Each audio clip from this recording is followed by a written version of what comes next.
Bugun men sizlarga bir ayol o'z eriga bo'lgan nafrati oqibatida qilgan jinoyati haqida gapiraman. Ammo bu jinoyatni yashirish uchun qilgan ishi butun shaharni xavf ostiga qo'ydi.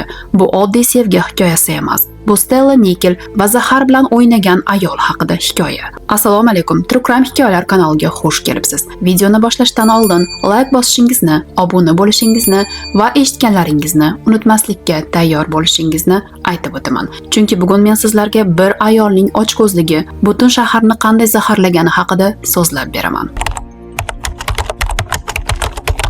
1986-yil 11-iyun tongi Washington shtatida oddiy bir tong edi. Quyosh hali to'liq chiqqan emas. Havo salqin, osmon tiniq. 40 yoshli Susan Snow yangi ish kuniga tayyorlanayotgan edi. U bankda yordamchi vitse-prezident bo'lib ishlardi. Ishini yaxshi ko'rardi. Uning 15 yoshli qizi Haley ham maktabga tayyorlanish uchun erta uyg'onib dush qabul qilayotgan edi. Susanning eri Paul allaqachon ishga ketgan edi. Uy tinch, faqat suvning shildirashi eshitilardi. Haley dushga kirganida onasining o'z hammomida suv yoqqan ovozini eshitdi. Keyin to'satdan devor ortida kuchli bir shovqin eshitdi. Avvaliga u onasi nimadir tushirib yuborgan deb o'yladi. Ammo suvning ovozi to'xtamayotganini sezgach, yuragiga xavotir tushdi. Dushdan chiqib, sochini quritarkan, u yana eshitdi. Suv oqmoqda, lekin onasining ovozi yo'q. Haley onasining xonasiga kirdi. Xona bo'sh edi. U suvning ovozi kelayotgan hammom eshigini ochdi va shu zahoti yuragi orqasiga tortilib ketdi. Onasi Susan sovuq plitkalarda yotar. Yonidagi rakovina suvga to'lib oqib ketayotgan edi. Susan oqarib ketgan, nafas olishi og'ir, ko'zlari keng ochilgan. Haley qotib qoldi. Keyin esini yig'ib, darhol 911 raqamiga qo'ng'iroq qildi. Bir necha daqiqa ichida shoshilinch xizmat yetib keldi. Susan hali tirik edi, ammo nafas olishga qiynalayotgan, ko'zlari qotib qolgan edi. Shoshilinch yordam xizmatlari u yiqilib boshini urgan deb o'ylashdi, lekin uning tanasida hech qanday jarohat yo'q edi. Susanni tezda kasalxonaga olib ketishdi. Haley ham ortidan bordi. Ko'p o'tmay Susanning sobiq eri, Haleyning biologik otasi Connie Snow va hozirgi eri Paul Webkin ham kasalxonaga yetib keldi. Shifokorlar Susan miya shishidan komaga tushgan, yuragi ishlamay qolgan deb qayd etishdi. Soat 11:00 da uni miya o'limi deb e'lon qilishdi. Kecha hammasi yaxshi edi. Ular hovlida barbekyu qilishgan, kulishishgan, yozning chiroyli kechasida bahra olishgan edi. Ammo oradan atigi bir necha soat o'tib, hammasi tugadi. Politsiya ham shifokorlar ham hayron edi. Susan sog'lom, faol, hech qanday kasalligi yo'q ayol edi. U qanday qilib shunchalik tez o'lib qoldi? Haley esa o'sha tongni hech qachon unuta olmasdi. Onasining ovozini, suvning oqishini, keyin esa o'sha jimjitlikni. Ammo bu voqea hali tugamagan edi. Chunki oradan ko'p o'tmay, yana boshqa odamlar ham xuddi shunday o'la boshlashdi. Bu tasodif emas edi. Bu qotillik edi. Ammo kim bunday ishga qo'l urdi? Va nega? Susan Snowning o'limi 1986-yil 11-iyun tongida sodir bo'lgan. Ammo bu voqea faqat boshlanishi edi. Susan hayotda quvnoq, faol, atrofdagilarga yoqimli inson edi. U Washington shtatidagi Milliy bankda uzoq yillar ishlagan, mijozlar uni yaxshi tanishardi. Ko'pchilik aynan Susan bilan ishlashni so'rardi, chunki u halol, ochiq va mehribon ayol edi. U ilgari Connie Snow ismli erkak bilan turmush qurgan. Connie Boeing kompaniyasida ishlardi. Ularning 2 farzandlari bor edi, lekin munosabatlar asta-sekin soviy boshlardi. Connie juda rashkchi va kuchli nazoratchi edi. U ish vaqtida ham xotinini kuzatardi. Tushlik paytida mashinasida yurib, Susan kim bilan uchrashayotganini tekshirardi. Susan esa bunday hayotdan charchagan edi. U eridan ketib, yangi hayot boshlashga qaror qildi. Ish joyida u Paul Webkin bilan tanishdi. Paul uzoq masofali yuk mashina haydovchisi edi. Oldin turli sohalarda ishlagan, hatto 3 marta uylangan ham edi. Paul har joyda o'ziga xos taassurot qoldiradigan, ba'zan esa biroz asabiy ko'rinardi. Shunga qaramay, Susan uni yoqtirdi. Ular tezda yaqinlashdi va turmush qurishdi. Haleyning so'zlariga ko'ra, onasi va Paulning munosabatlari yaxshi edi. Ular bir-biriga mehribon ko'rinar, uyda muammolari sezilmasdi. Shuning uchun ham Susan kutilmaganda o'lganidan hamma hayratda qoldi. Shifokorlar ham, politsiya ham uning o'limiga izoh topa olishmadi. Keyin tibbiy ekspertiza boshlandi. Aynan o'sha yerda sovuq metall stol ustida shifokorlar Susan Snowning sirli o'limining izini topishdi. Otopsiya paytida noodatiy holat yuz berdi. Bosh shifokor jasadni kesayotgan paytida uning yordamchisi to'satdan to'xtab qoldi. U pichoq teriga tegishi bilanoq havoda achchiq bodomga o'xshagan hidni sezdi. Shifokorning o'zi hech narsani sezmagan, lekin yordamchisi qat'iy aytdi: "Men sianid hidini sezyapman." Shifokor avval bunga e'tibor bermadi, ammo bu hid keyincha hal qiluvchi dalil bo'lib chiqdi. Sianidning hidi achchiq, bodomga o'xshash, kuchli va keskin bo'ladi. Otopsiyada ishtirok etgan yordamchi aynan shu hidni sezgan edi. Shuning uchun u darhol savol berdi: "Bu ayol Tylenol ichganmidi?" Bu savol tasodifiy emas edi. Chunki undan atigi 4 yil avval 1982-yilda Chikagoda 7 kishi Tylenol oddiy og'riq qoldiruvchi ichganidan so'ng o'lgan edi. Keyin aniqlangandi, dorilar sianid bilan zaharlangan edi. Endi esa o'sha hodisadan 4 yil o'tib, xuddi shunday hid, xuddi shunday alomatlar, xuddi shunday o'lim. Bu tasodif bo'lishi mumkinmi? Yoki kimdir o'sha dahshatli usulni qaytarmoqchimikin? Kimdir Susan Snowni sekin-asta ko'rinmas tarzda o'ldirgan edi. Ammo kim? Bu savollarga javob topish uchun tergovchilar Susan Snowning hayotiga yanada chuqurroq nazar tashlashdi. Dorilar qutisi ko'rildi. Hech qanday kuchli dori, zahar yoki noaniq aralashma topilmadi. Ammo Susan qornida 2 dona Excedrin dorisining qoldiqlari bor edi. Excedrin bu oddiy og'riq qoldiruvchi, tarkibida aspirin va paracetamol bo'lgan dori edi. Susan tez-tez bosh og'rig'i bilan qiynalar. Shuning uchun har kuni ertalab 2 tabletkani ichardi. Dorining qutisi deyarli to'la edi. Demak, u haddan tashqari ko'p ichmagan. 1982-yil butun Amerika dahshatga tushgan edi. O'shanda Chikagoda 7 kishi oddiy dorixonalardan Tylenol sotib olib, ichganlaridan keyin birin-ketin o'la boshlashdi. Hech kim nima bo'layotganini tushunmasdi. Bu odamlar dorini davo sifatida ichishgan, ammo kimdir ularning hayotiga zahar solgan edi. Politsiya darhol barcha bo'limlarga ogohlantirish yubordi. Tylenol mahsulotlari sianid bilan zaharlangan bo'lishi mumkin. Ularni darhol yo'q qiling. Bu o'limlar mutlaqo tasodifiy edi. Odamlar oddiy do'kondan dori sotib olishgan, lekin o'sha dori ularni o'ldirgan. Tergovga bir necha federal agentlik aralashdi. Barcha zaharlangan qutilarni topishdi. Ular Pensilvaniya va Texasda ishlab chiqarilgani ma'lum bo'ldi. Lekin tekshiruv shuni ko'rsatdiki, bu dorilar zavodda emas, balki do'kon javonlariga joylashtirilgandan keyin zaharlangan edi. Kimdir do'konga kirgan, Tylenol qutisini ochgan, ichidagi kapsulalarni sianid bilan almashtirgan. Keyin esa qutini yana joyiga qo'ygan. Natijada 7 kishi o'ldi. Oradan bir necha yil o'tib, endi Washington shtatida shunga o'xshash holat yuz berdi. Tergovchilar o'sha paytda bir savol ustida bosh qotirishdi. Susan Snow tasodifan Chikagodan kelgan, o'sha zaharlangan Tylenol partiyasidan dori sotib olgan bo'lishi mumkinmi? Susan har kuni ertalab 2 dona Excedrin tabletkasini ichardi. Bu bosh og'rig'iga qarshi oddiy dori edi. Demak, zahar shundan kelib tushgan bo'lishi mumkin. Politsiya hammomdagi Excedrin qutisini olib, uni sinovdan o'tkazdi. Quti deyarli to'la edi. 60 ta kapsuladan 11 donasi sianid bilan zaharlangani aniqlandi. Endi esa savol tug'ildi: kim bunday ishni qilgan? Tergovchilar birinchi navbatda Susanning eri Paul Webkindan shubhalana boshlashdi. Paul o'sha ertalab ishga erta chiqib ketgan, xotinining o'limidan keyin esa o'zini g'alati tutgan. Hech qanday his-tuyg'u, go'yo bu voqea uni umuman qiziqtirmayotgandek edi. Hatto bir payt Paul o'gay qizi Helenni yoniga chaqirib, past ovozda shunday dedi: "Biz ikkovimiz uyda edik, demak politsiya bizdan shubhalanadi." Bu so'zlar Helen uchun ham, tergovchilar uchun ham g'alati tuyuldi. Chunki aybsiz odam bunday demaydi. U kim buni qildi deb so'raydi va bu faqat boshlanish edi. Tez orada u yana bir gapni aytdi: "Men ham Excedrin ichganman o'sha tongda. Xuddi Susan singari 2 tabletkani. Balki men ham o'lgan bo'lardim. Nima deb o'ylaysan? Men tasodifan zaharsiz bo'lgan dorilarni ichganmikinman?" Bu gapni shunday ishonch bilan aytdiki, go'yo o'zini oqlamoqchi, lekin ayni paytda o'zini qurbon sifatida ko'rsatmoqchidek edi. Politsiya esa bunga ishonmadi. Hech qanday dalil yo'q edi. Tergov davomida yana bir narsa ma'lum bo'ldi. Paul yaqinda o'zining eski tanishi, maktabdagi sobiq muhabbati bilan xiyonat qilgan edi va bu ishni Susan bilib qolgan edi. U buni juda og'ir qabul qilgandi. Paul esa o'z navbatida Susanning muvaffaqiyatlaridan jahli chiqardi. U bankda yordamchi vitse-prezident edi. Paul esa yuk mashina haydovchisi. Susan ko'proq pul topardi. Bu esa Paulning erkaklik g'ururiga tegardi. Politsiya unga ayolning eksidrin tabletkalari zaharlanganini aytganda, Pol xotirjam ohangda "Ha, men shuni kutgan edim" dedi. Bu so'z tergovchilarni hayratga soldi. Qanday qilib buni kutish mumkin? Pol hattoki o'zi birinchi bo'lib dori zaharlangan bo'lishi mumkin degan fikrni o'rtaga tashlagan edi. U o'sha mashhur Chicago Tylenol voqeasini eslatgan, hamma narsa o'shanga o'xshaydi degan edi. Bu esa tergovchilar uchun yana bir g'alati belgi bo'ldi. Shu paytda butun shtat bo'ylab favqulodda holat e'lon qilindi. Politsiya barcha dorixonalardan eksidrin qutilarini yig'ib olishni boshladi. Televizorlar, gazeta sarlavhalari, hamma joyda shu xabar. Eksidrin mahsuloti sianid bilan zaharlangan bo'lishi mumkin. Dori ishlab chiqaruvchi kompaniyasi esa milliy miqyosda mahsulotni orqaga chaqirib olish kampaniyasini boshladi.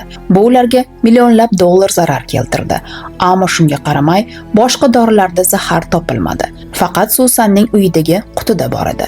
Shunday qilib, tergovchilar fikriga ko'ra, bu endi sianid bilan bog'liq qotillik emas, balkim Pol Webkenning o'zi bo'lishi mumkin degan fikrga kelishdi. Hammasi joyiga tushayotgandek edi. Rashk, xiyonat, pul muammolari va sovuqqonlik.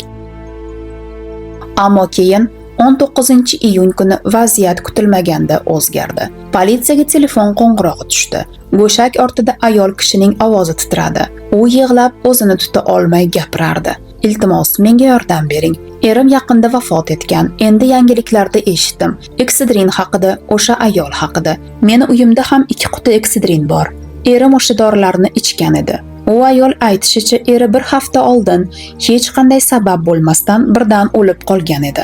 U o'sha dori qutilarini tekshirganida Susanning dorisidagi bilan bir xil partiya raqamini ko'rgan. Politsiya bu xabarni eshitgach, darhol bir ofitserni o'sha ayol yashaydigan manzilga yuboradi. Ammo hech kim bilmasdi. Aynan o'sha ayol butun voqeani butunlay o'zgartirib yuboradi. Politsiyachi o'sha ayolning uyiga yetib borganida telefondan yig'lab vahimaga tushgan ayoldan asar ham qolmagandi.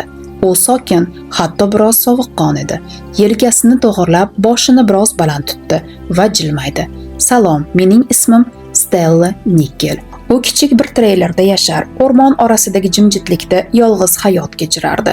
Stella aytishicha, u televizorda yangiliklarni tomosha qilib o'tirganida Susan Snow haqida reportajni ko'rib qolgan.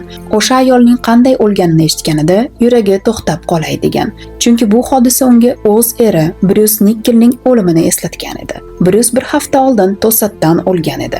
O'sha paytda shifokorlar uning o'limini sababi aniqlanmagan deb yozib qo'yishgan. Keyin esa bu satrni emfizema, ya'ni surunkali nafas olish kasalligi deb o'zgartirishgan. Bruce ilgari chekkan, lekin so'nggi yillarda chekishni tashlagan edi. Shifokorlar ehtimol bu uning o'tgan odatlarining natijasi deb o'ylashgan. Ammo Stella bunga ishonmadi. Uningcha eri shunchaki kasallikdan emas, nimanidir ichgani uchun o'lgan edi. Ayniqsa o'limidan oldingi haftada u doimo bosh og'rig'idan shikoyat qilgan. Kuniga 3-4 dona eksidrin tabletkasini ichgan edi. Stella politsiyachiga uyida topgan 2 eksidrin qutisini ko'rsatdi. Ularning partiya raqamlari Susan Snowning uyidagi bilan bir xil edi. Ofitser darhol ularni olib laboratoriyaga jo'natdi. So'ng shifoxonaga qo'ng'iroq qilib so'radi. Bruce Nickelning qonida sianid tekshirilganmidi? Shifoxonadan esa yo'q degan javobni oldi. Bruce allaqachon dafn etilgan edi. Ammo shifokorlar o'sha paytda uning qonidan namuna olib, sinov uchun saqlab qo'yishgan ekan. Laboratoriyada Stellaning keltirgan dorilari tekshirildi. Ikkala qutida ham sianid bor edi. Keyin Brucening qon namunasini ham tahlil qilishdi. Natija shubhasiz edi. Bruce Nickel ham sianiddan zaharlangan. Endi manzara ochiqlangandek bo'ldi. Bruce birinchi qurbon. Bir hafta o'tib, xuddi o'sha shahar, o'sha dori, o'sha tarzda Susan Snow. Bu endi tasodif emas edi. Seattle atrofida yashovchi aholi orasida vahima boshlandi. Televizorda favqulodda xabar e'lon qilindi. Seattle hududida kapsula shaklidagi har qanday dorilarni ichishdan saqlaning. Sianid bilan zaharlanish holatlari qayd etilmoqda. Odamlar dorixonalardan dori sotib olishdan qo'rqib qolishdi. O'sha paytda hech kim bu ikki voqea bir-biriga bog'liqligini bilmasdi.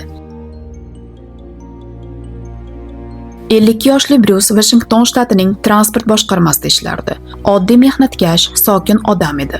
1986-yilning o'sha kuni har doimgidek soat 5 ga yaqin ishdan qaytdi. U o'rmon ichidagi kichik treylerda xotini Stella Nickel bilan yashardi. Uyga kirganida Stella ovqat tayyorlayotgan edi. Havo go'zal, uy iliq, hammasi odatdagidek. Bruce qo'llarini yuvdi, divanga o'tirdi, kechki ovqatni yedi. so'ng bosh og'riganini aytib, 4 ta Excedrin kapsulasini ichdi. Bu dori uning uchun yagona xaloskor edi. Og'riqni tez qoldiradi, tinchlantiradi. Ovqatdan so'ng Bruce toza havo olish uchun tashqariga chiqdi. Yengil yurib qaytganida xotini televizor qarshisida o'tirgan edi. U eshikdan kirib 2 qadam tashladi. Keyin yana 1 qadam va shunda birdan yiqildi. "Bruce!" deb qichqirdi Stella. U erini silkitdi, lekin javob yo'q edi. Nafasi og'ir, xirillab chiqayotgan, ko'zlari esa qotib qolgan edi. Stella titrab telefonni oldi va 911 raqamiga qo'ng'iroq qildi. "Iltimos yordam bering, erim yerda yotibdi. Nafas olyapti, lekin o'zida emas. U hushsiz." Tez orada tez yordam mashinasi yetib keldi.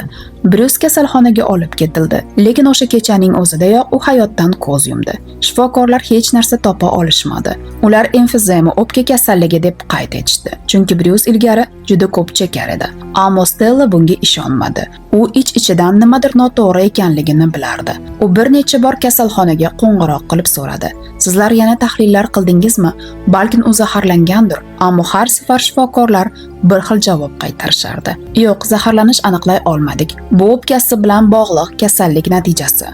Bir hafta vaqt o'tgach, kechqurun Stella televizor tomosha qilayotgan edi. Ekranda yangiliklar: Susan Snowning sirli o'limi, Excedrin dori kapsulalarida sianid aniqlangan. Stella ko'zlarini katta ochdi. Yuragi muzlab ketdi. "Xuddi shu narsa", dedi u. "Xuddi shu dori, xuddi shu tarzda."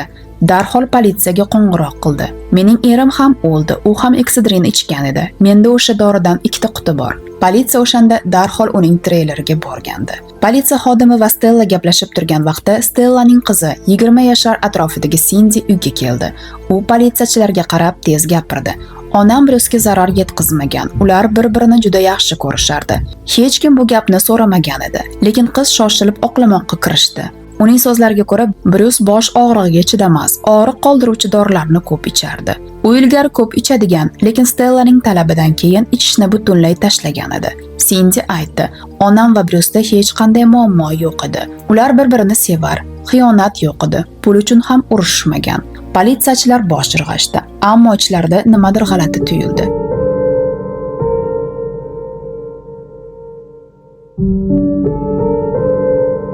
Stella Nikelning hayoti boshidan boshlab og'ir sinovlar bilan to'lgan edi.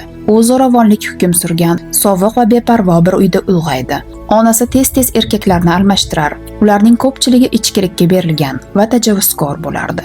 O'gay otasining onasiga nisbatan qo'polligini u juda ko'p marta o'z ko'zlari bilan ko'rgan. Bu holatlar yosh Stellaning ruhiyatida chuqur iz qoldirdi. U kichikligidan o'zini himoya qilishni faqat tajovuz orqali deb bilardi. Onasi bolalarni ko'pincha uyda yolg'iz qoldirardi. Bir kuni shu beparvolik fojiaga sabab bo'ldi. Uyda yong'in chiqdi va kichkina Stella og'ir kuyishlar oldi. U 2 oy shifoxonada yotdi. Oyoqlariga teri ko'chirib joylashtirish operatsiyalarini boshdan o'tkazdi. Ammo hayot unga ikkinchi zarbani ham berdi.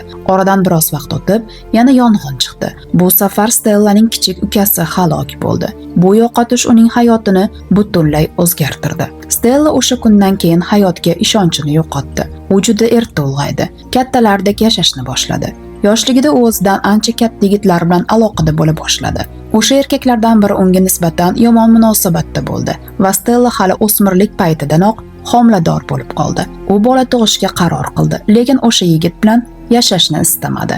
Keyin u boshqa bir yigit bilan tanishdi va uni ishonchiga kirib, bolani o'zining farzandi sifatida tan olishga ko'ndirdi. 1959-yilda Stella qiz farzandli bo'ldi. Uni Cindy deb atadi. Ammo hayoti baribir tinchlanmadi. Yangi erkak ham uni tashlab ketdi. To'yga bir necha kun qolganida fikridan qaytdi. Bir necha yildan keyin Stella yangi odam, Bill ismli erkakka turmushga chiqdi. Ular birga yashay boshlashdi, lekin tez orada Stella firibgarlik aybi bilan muammoga duch keldi. Uning qarindoshlari ijtimoiy yordam, nafaqa olayotgan bo'lib, vaqtincha Stellaning uyida yashashlari kerak edi. Shu sababli ular pochta orqali keladigan nafaqani Stellaning manziliga yo'naltirishgandi. Ammo ular kelmay qo'yishgan payt ham nafaqa pullari kelishda davom etdi. Stella esa bu imkoniyatdan foydalanib, ularning nafaqasini o'zlashtira boshladi. Bu holat bir muddat davom etdi. Nihoyat qarindoshlari buni sezib, politsiyaga murojaat qilishdi. Tekshiruv natijasida ma'lum bo'ldiki, Stella ularning imzosini soxtalashtirib, pullarni noqonuniy ravishda olgan edi. Natijada u 6 oy muddatga ozodlikdan mahrum etildi. Stella hayotida go'yo doim qora bulutlar aylanardi.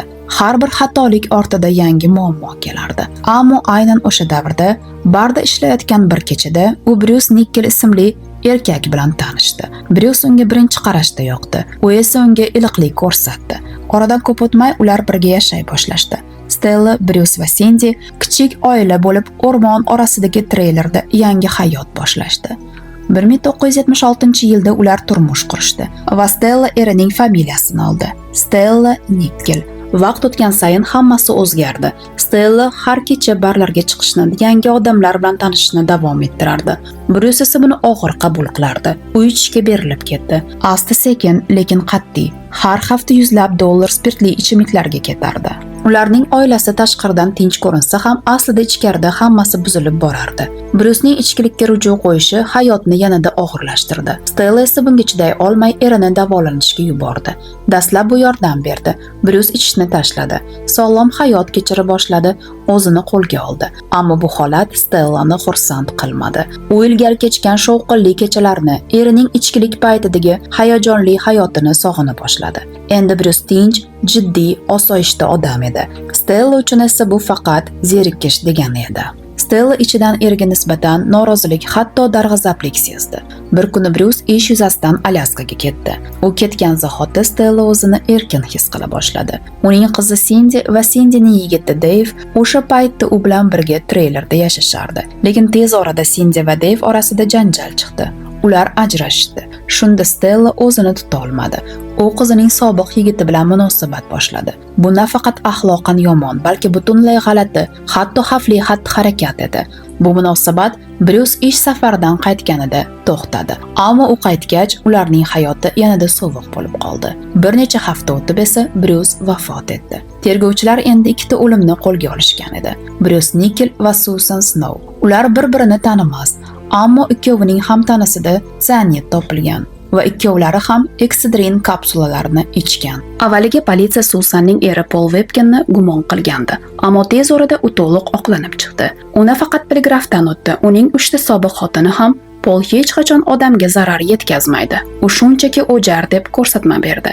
Tergov davom etdi. Butun Washington bo'ylab, hatto butun mamlakat miqyosida minglab eksidrin qutilari tekshirildi. Natija hayratlanarli edi. Faqat 4 qutida sianid topildi. Bular Susan Snowning qutisi va yana bitta tasodifiy topilgan quti. Shunda tergovchilar o'ylab qolishdi. Bu qanday bo'lishi mumkin? Minglab qutilardan aynan Susan tasodifan zaharlanganini sotib oladi. Yana minglab orasida Stella ham shundan ikkitasini oladi. Bu ehtimolning o'zi mantiqqa sig'masdi. Go'yo kimdir juda aniq rejalashtirgan tarzda maqsadli harakat qilgandek. Endi politsiya aniq bir xulosaga kela boshladi. Kimdir dorixonalarga kirib, qutilarni ehtiyotkorlik bilan ochib, ichidagi kapsulalarning bir qismini olib tashlagan va o'rniga uyda tayyorlangan zaharli kapsulalarni joylashtirgan. Ammo bu kim edi? Tasodifiy sianidli manyakmi yoki bu hodisa ataylab rejalashtirilgan, o'z maqsadiga ega shaxsning ishi edimi? Politsiya endi bu savollarga javob topish uchun bir kishiga, Stella Nickelning o'ziga qaray boshladi. Tergovchilar minglab kapsulalarni mikroskop ostida tekshirar ekan, bir g'alati narsa e'tiborni tortdi. Har bir zaharlangan kapsula ichida odatdagidek oq kukun sianid bor edi. Ammo bu kukun orasida yana nimadir aralashib turganini ko'rishdi. Mayda, deyarli ko'zga ko'rinmas yashil kristallar. Bu kristallar sianid emas edi. Ular boshqa bir modda edi. Shunda mutaxassislar bu yashil bo'lakchalarni sinovdan o'tkazishdi. Natijada ular algitsid, ya'ni baliq akvariumida suvni tozalash uchun ishlatiladigan algalarni yo'q qiluvchi kimyoviy modda ekanligini aniqlandi. Yanada hayratlanarlisi shundaki, bu modda oddiy algitsid emas, balki faqat bitta maxsus brend Algae Destroyer mahsulotiga xos tarkibiga ega edi. Ya'ni bu kristallar qayerdan kelganini aniq izlab topish mumkin edi. Shunda tergovchilar o'sha payt Washingtondagi Auburn shahridagi barcha akvarium va hayvonot do'konlarini tekshirib chiqishdi. Ular xodimlarga Stellaning rasmini ko'rsatib so'rashdi. Bu ayol sizning do'koningizga kelganmi? Ko'p do'konlar yo'q deb javob berdi. Ammo nihoyat bitta do'kon rahbari bu ayolni esladi. Ha, bu ayol bizdan muntazam kelib xaridlar qiladi. Men hatto o'zim bu mahsulotni deyarli sotmayman, chunki u tabletkalar shaklida bo'ladi. Ozgina namlik tushsa, toshday qotib qoladi. Faqat shu ayol uchun olib kelardim. chunki u aynan shu markani so'rardi. U hatto Stellaga bu mahsulotni qanday ishlatish kerakligini ham tushuntirganini aytdi. Agar shuni olsangiz, uni maydalab kukun holatiga keltirsangiz, shunda u akvarium suviga yaxshi aralashadi. Shunda tergovchilar bitta muhim narsa haqida o'ylay boshlashdi. Algae Destroyerni maydalab tayyorlangan idish aynan o'sha joyda sianid aralashmasi ham tayyorlangan bo'lishi mumkin. Ya'ni zahar va akvarium moddasining izlari bir joyda bo'lgan bo'lishi mumkin. Endi hammasi bir-biriga ulanayotgandek edi.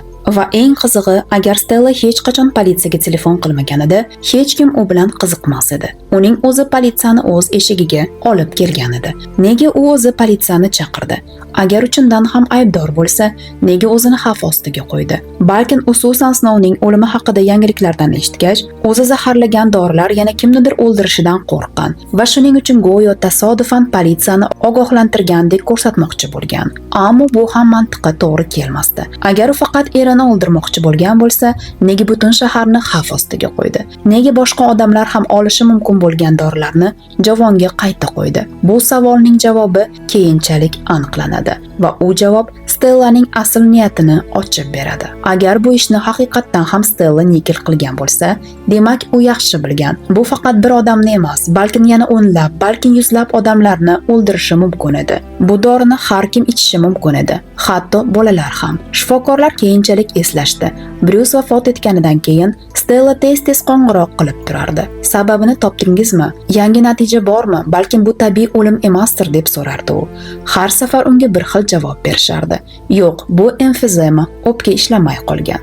Lekin Stella bunga ishonmasdi. U ich-ichidan turtki his qilardi. Go'yo shifokorlar to'g'ri javobni topishini istayotgandek. Ammo aslida u kutayotgan to'g'ri javob o'sha zahar topilishi edi. Chunki bu unga kerak edi. Sug'urta. Ha, Brucening hayot sug'urtasi bor edi. Ish joyidagi sug'urta shartnomasida shunday yozilgan edi. Agar u tabiiy o'limdan vafot etsa, xotiniga $5000 to'lanadi. Agar o'lim tasodifiy sababdan bo'lsa, $175,000 to'lanadi. Avvaliga Brucening o'limi tabiiy sabab deb yozildi. Lekin sianid aniqlangach, bu tasodifiy o'lim deb qayta tasdiqlandi. Bu esa Stellaga katta miqdorda pul olib keldi. Eng shubhali jihati, sug'urta shartnomasi o'limidan atigi 6 oy oldin imzolangan edi. Ammo imzoni tekshirishganda, bu Bruce'nikiga o'xshamasdi.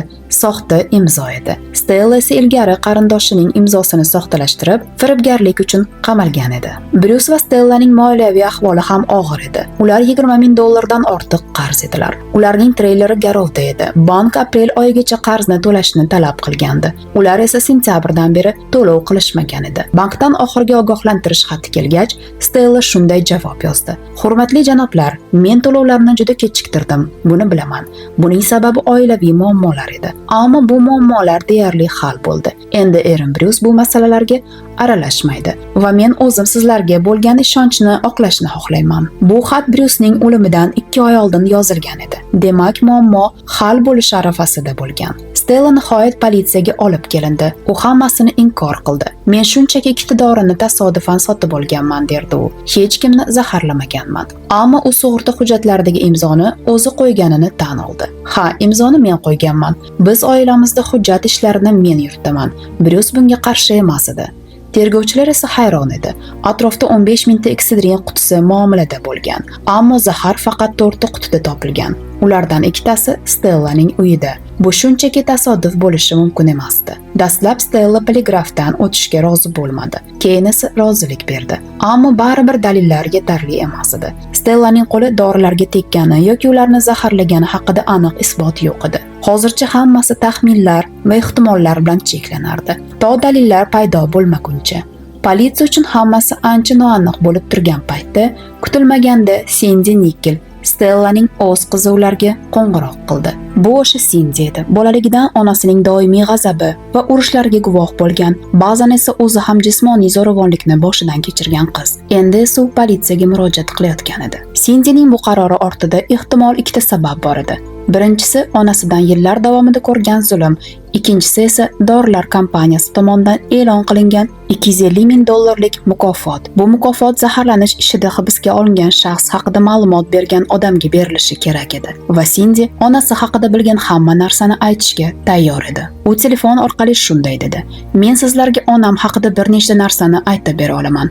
U har doim Brucedan qutulish haqida gapirardi." Cindy eslab shunday dedi: Stellaning Bruce bilan munosabatlari yomonlashganida u ko'p marta undan qutulish yo'llari haqida ochiqcha so'zlagan. Ammo u ajrasha olmasdi, chunki ajralish u uchun moliyaviy halokat bo'lardi. Ular allaqachon qarzga botgan, ajrashish esa u bor yo'g'ini yo'qotish degani edi. Onam shunday derdi: "Agar men uni o'ldirsam, hech bo'lmasa sug'urta pulini olaman." Cindy politsiyaga yana bir muhim narsani aytdi. Onam bir necha bor Bruce'ni o'ldirish uchun odam yollash haqida gapirgan yoki mashinasining tormozini buzish haqida.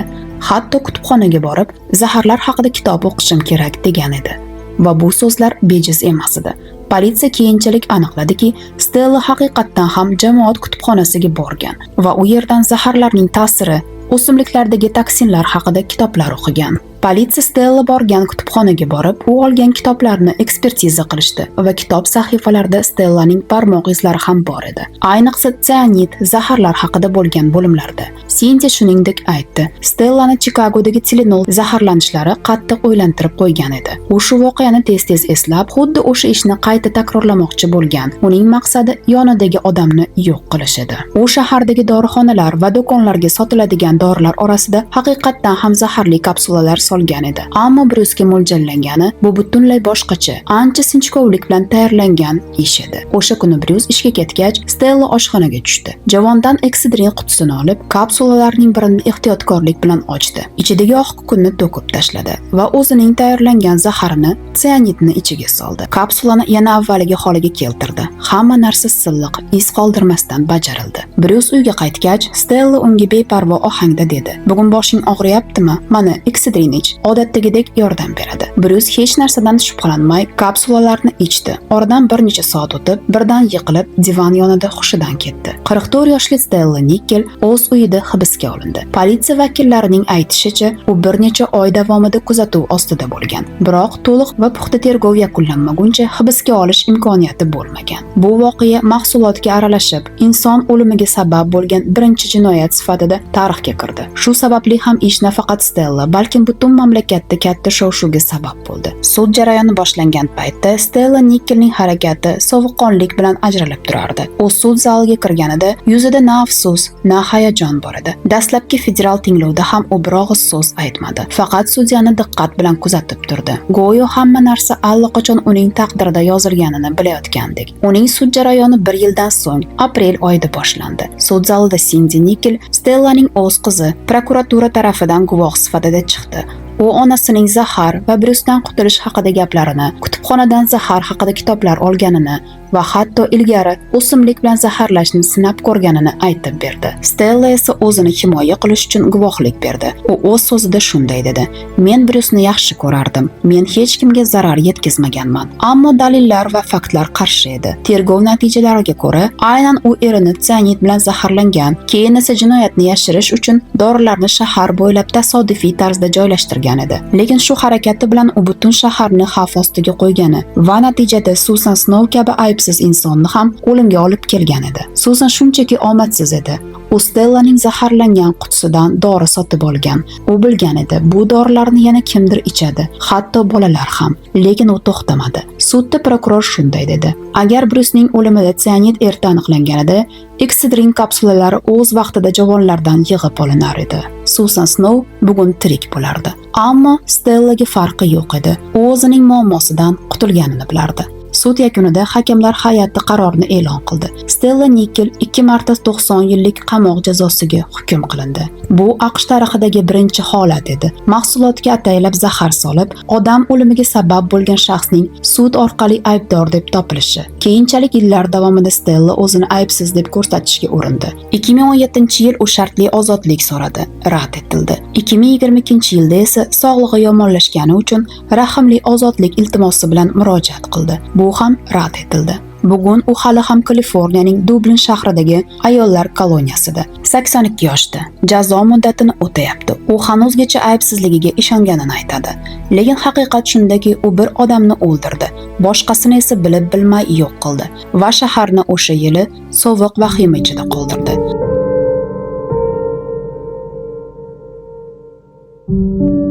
Shu joyda Stella Nikel haqida hikoyamiz o'z nihoyasiga yetdi. Bu voqea esa bizga yana bir marta shuni eslatadi. Ba'zida jinoyat orqasida na yovuzlik, na nafrat, balki shunchaki ochko'zlik va beparvolik turadi. Va eng dahshatlisi, u inson o'zini aybdor deb ham bilmaydi. Ana shunday aziz detektiv sevuvchilar, bugungi hikoyamiz shu joyda o'z nihoyasiga yetdi. Agar hikoyam sizga yoqqan bo'lsa, like bosishni, do'stingizga yuborishni va izoh qoldirishingizni eslatib o'taman. Keyingi voqealarda ko'rishguncha sog' va omon bo'ling.